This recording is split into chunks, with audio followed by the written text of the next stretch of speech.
The next thing that you really need to be aware of when you're drawing walls is how high the wall is.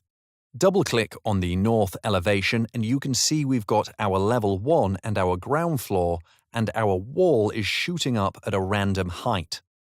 If I click on the wall and I look on the properties, I can see it's extending to a height of 8 meters. What you really need to do before you start drawing any walls is set the constraint for the wall. Once a wall has been drawn, you can also select everything, filter, check none, isolate the walls, and set the constraint to level 1.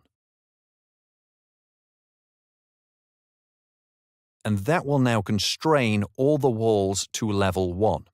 And the good thing about this is that if the level moves, if I click on the level, it's a little bit tricky to click on. I'm going to do a temporary hide element, so I can grab this.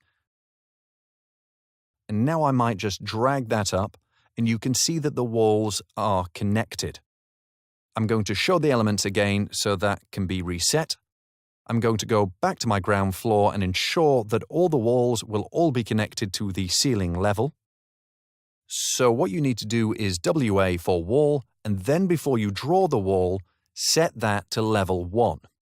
All walls you draw will be connected from now on to the level 1 or the ceiling level.